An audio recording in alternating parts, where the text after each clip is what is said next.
gas vir vanaand. Karen Ougaard. Telefoon, lei. Sy was een van die groot treffermakers in Afrikaans in die 80s, maar het dit oor die jare heen steeds reg gekry om kaalvoet in die kollig te bly staan. En wanneer sy nie 'n Amerikaanse blaaskans neem nie, kom herinner Karen Ougaard ons waarom sy 'n Afrikaanse kultuurskat is. Ag tog, o nee tog, ag tog, kyk waar sy nou.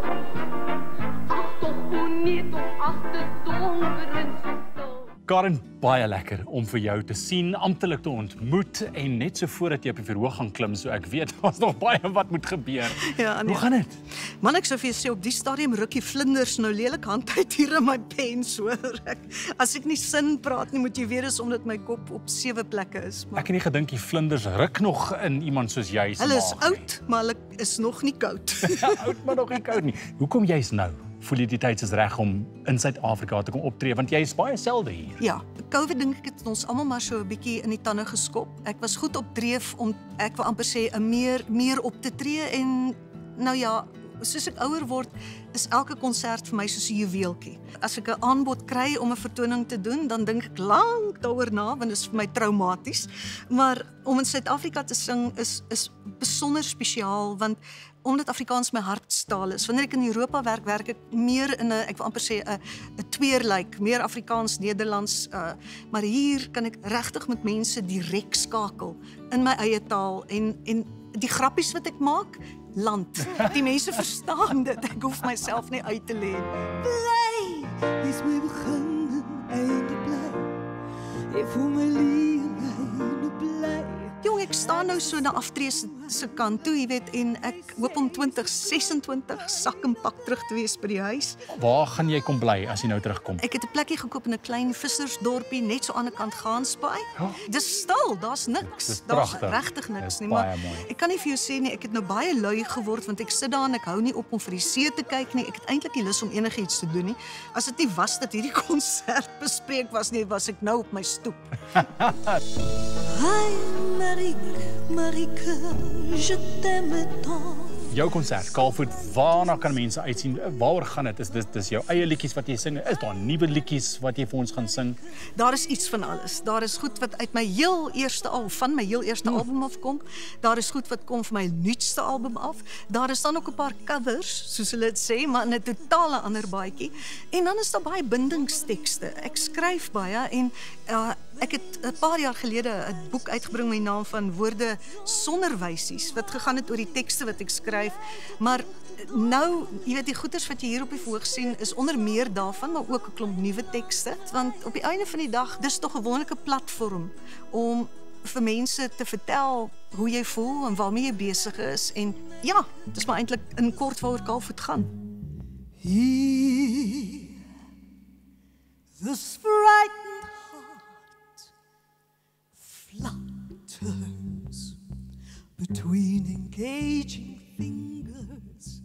Hoe ver gaan jy en Karen Ougaard se musiek terug? Dit was in 1984. Ek was eerste jaar op die pad. En sy het vir ons eerste jaar se konsert kom gee. En dis die eerste keer in my lewe wat ek iemand met kaalvoete op die verhoog gesien het. En ek was onmiddellik mal oor haar. Mantel met sterre besaai. Blik na die hemel gerig.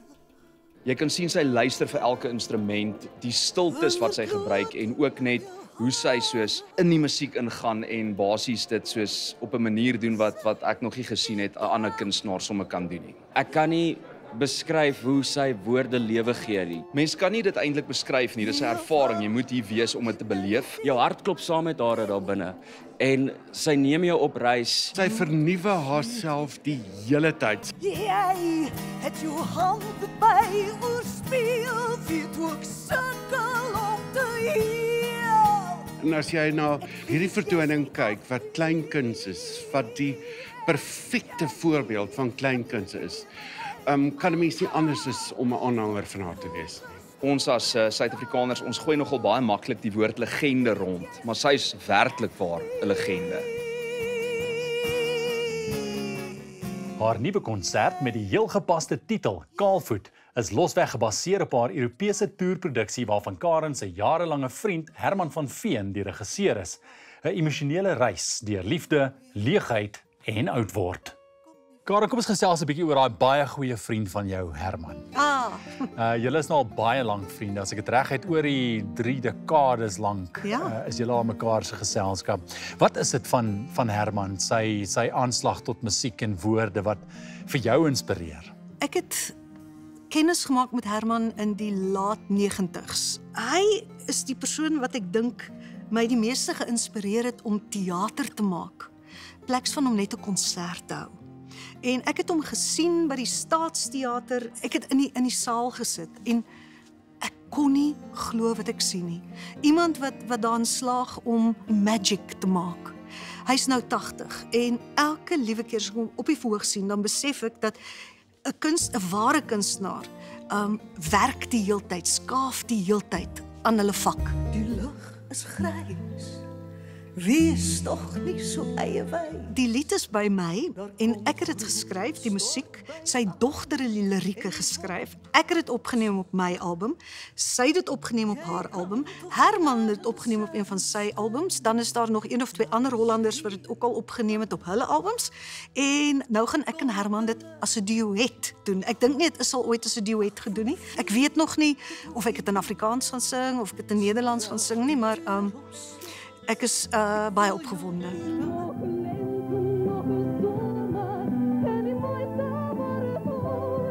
In haar luisterryke loopbaan het Karen 13 albums vrygestel in suksesvolle teaterproduksies soos The Sound of Music en The First Lady as aktrise verskyn, digbundels publiseer en deesdae vind sy haar toevlug in die kunste as skilder. Karen is verlede jaar vereer vir haar lewensbydrae tot musiek by die Afri-Indie toekennings. Wat dink jy is jou bydrae tot musiek? Ek weet nie wat my bydrae is nie. Ek kan vir jou sê wat ek hoop my bydrae sal wees. En dit is waarskynlik om liedjies te maak wat ewigheidswaarde het. En omdat ek nie net 'n sanger is nie, maar 'n skrywer. My lirieke en my tekste, soos my kinders is, hoop ek dat hulle die toets van tyd sal deurstaan en dat daar miskien oor so 5 of 10 jaar of 20 jaar 'n jong Afrikaanse persoon sal wees met sterre in hulle oë wat dit weer die lig sal laat sien. Haar musiek en vertonings herinner mense aan daardie Antjie Krog gedig. Die een sonder fancy leestekens, sonder woorde wat rym, sonder bywoorde, net sommer 'n kaalvoet gedig of liedjie. Want Karen is ook niks fancy nie en steur haar nie te veel aan bywoorde en byklanke nie. En dit is presies hoekom ons so gek is vir haar.